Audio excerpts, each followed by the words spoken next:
Hello friends, Priyanka SH explanation study में आपका स्वागत है। आज हम पढ़ेंगे शब्द विचार के बारे में। शब्द की परिभाषा: दो या दो से अधिक वर्णों के मेल से बनी सार्थक ध्वनि शब्द कहलाती है। जैसे हम कोई शब्द बोलते हैं तो दो शब्द या उससे अधिक वर्ण जो होते हैं उनके मेल से जो ध्वनि उत्पन्न होती है वही शब्द कहलाती है। शब्दों का वर्गीकरण 4 वर्गों के आधार पर किया गया है। पहला है रचना के आधार पर, उत्पत्ति के आधार पर, प्रयोग के आधार पर और अर्थ के आधार पर।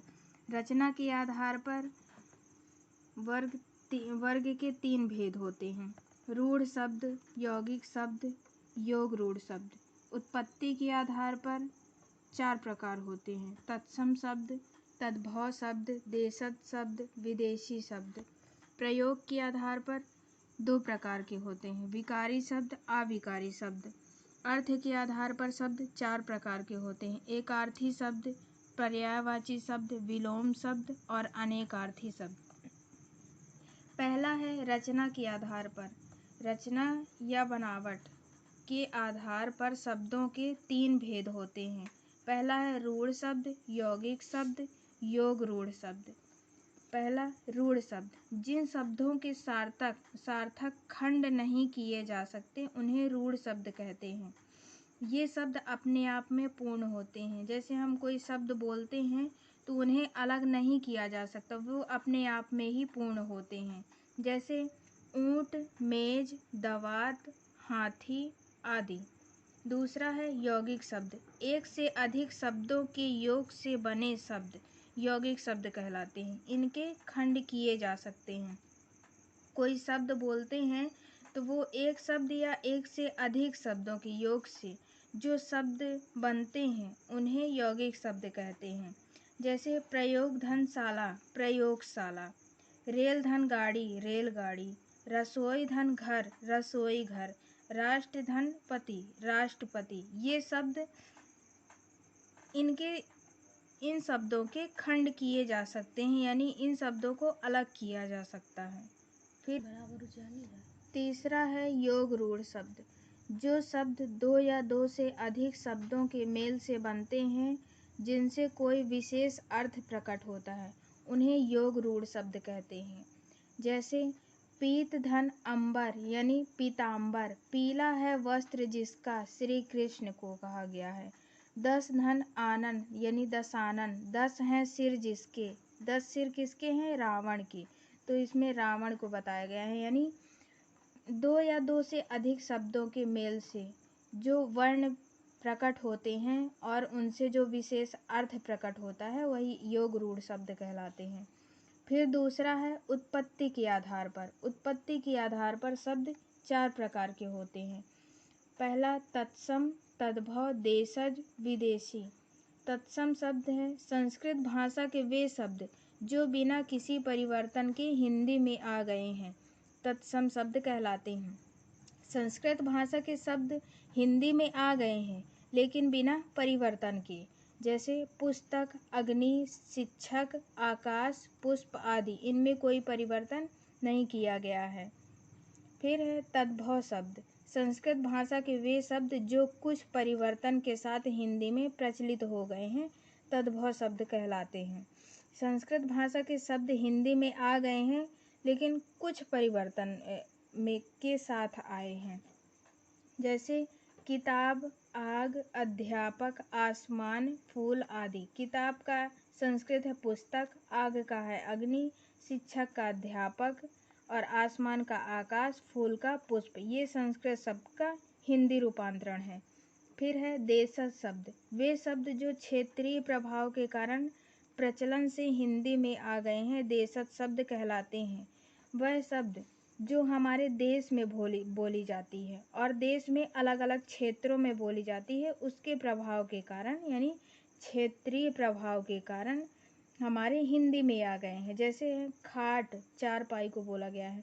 पगड़ी, धोती, झाड़ू, लोटा, पेट आदि ये देशज शब्द हैं, अपने क्षेत्र में बोले जाते हैं। फिर तीसरा है विदेशी शब्द: जो शब्द विदेशी भाषाओं से हिंदी में आ गए हैं उन्हें विदेशी शब्द कहते हैं। जैसे कोई शब्द हम विदेशों में उपयोग करते हैं और वह हमारे हिंदी में प्रचलित हो गए हैं। जैसे फारसी शब्द आदमी, ज़मीन, शहर, अनार, दुकान आदि। पुर्तगाली शब्द तंबाकू, कमीज, कॉफ़ी, साबुन, अचार, फीता आदि। चीनी शब्द चाय, पटाखा, तूफान, लीची आदि। तुर्की शब्द चाकू, कैंची, बारूद, दरोगा, बहादुर आदि। यूनानी शब्द एटम, डेल्टा, टेलीफोन, टेलीग्राफ आदि। अंग्रेजी शब्द station, radio, company, cycle, train, circus आदि। ये विदेशी शब्द हैं जो हमारी हिंदी में प्रचलित हो गए हैं, यानी हिंदी में आ गए हैं। फिर तीसरा है प्रयोग के आधार पर। प्रयोग के आधार पर शब्द दो प्रकार के होते हैं। पहला है विकारी शब्द, जिन अर्थों में लिंग, वचन तथा काल के कारण परिवर्तन आ जाता है उन्हें विकारी शब्द कहते हैं। ये 4 प्रकार के होते हैं। जैसे संज्ञा, सर्वनाम, विशेषण और क्रिया।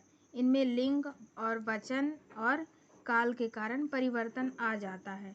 दूसरा है अविकारी शब्द, जिन शब्दों पर लिंग, वचन तथा काल का कोई प्रभाव नहीं पड़ता उन्हें अविकारी शब्द कहते हैं। ये भी 4 प्रकार के हैं। क्रिया विशेषण, संबंध बोधक, समुच्चय बोधक, विस्मयादि बोधक। फिर चौथा है अर्थ के आधार पर। अर्थ के आधार पर शब्द 4 प्रकार के होते हैं। एकार्थी, पर्यायवाची, विलोम और अनेकार्थी। एकार्थी शब्द क्या हैं? जिन शब्दों का केवल एक ही अर्थ होता है उन्हें एकार्थी शब्द कहते हैं। जैसे हम कोई शब्द बोलते हैं उनका एक ही अर्थ निकले, एक से अधिक अर्थ नहीं निकले, उसे एकार्थी शब्द कहते हैं। जैसे ग्रंथ, शस्त्र, पूजा, मेज आदि।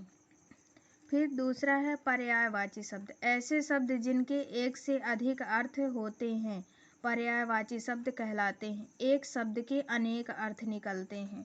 जैसे कमल, कमल का जलज, पंकज, नीरज। एक शब्द के अनेक शब्द निकले। कृष्ण का मोहन, कान्हा, श्याम। ये एक शब्द, इनके अनेक शब्द निकलते हैं। फिर है विलोम शब्द। ऐसे शब्द जो एक दूसरे का उल्टा या विपरीत अर्थ देते हैं उन्हें विलोम शब्द कहते हैं। कोई शब्द हम बोलते हैं ठीक उसका उल्टा निकलता है अर्थ। जैसे आशा का उल्टा हो गया निराशा, जड़ का चेतन, और जैसे रात का उल्टा दिन। ये शब्द विलोम शब्द कहलाते हैं। अनेकार्थी शब्द, ऐसे शब्द जिनके एक से अधिक अर्थ होते हैं उन्हें अनेकार्थी शब्द कहते हैं। ये पर्यायवाची की तरह ही होते हैं। जैसे काल, काल का मृत्यु या समय, इसके एक अर्थ के अनेक अर्थ निकलते हैं। पत्र का है पत्रा, चिट्ठी, कागज। एक शब्द के अनेक अर्थ निकलते हैं, अनेकार्थी शब्द कहलाते हैं। तो फ्रेंड्स कमेंट में ज़रूर बताइए हमारी ये वीडियो कैसी लगी और लाइक, सब्सक्राइब एंड शेयर करना ना भूलें। Thank you.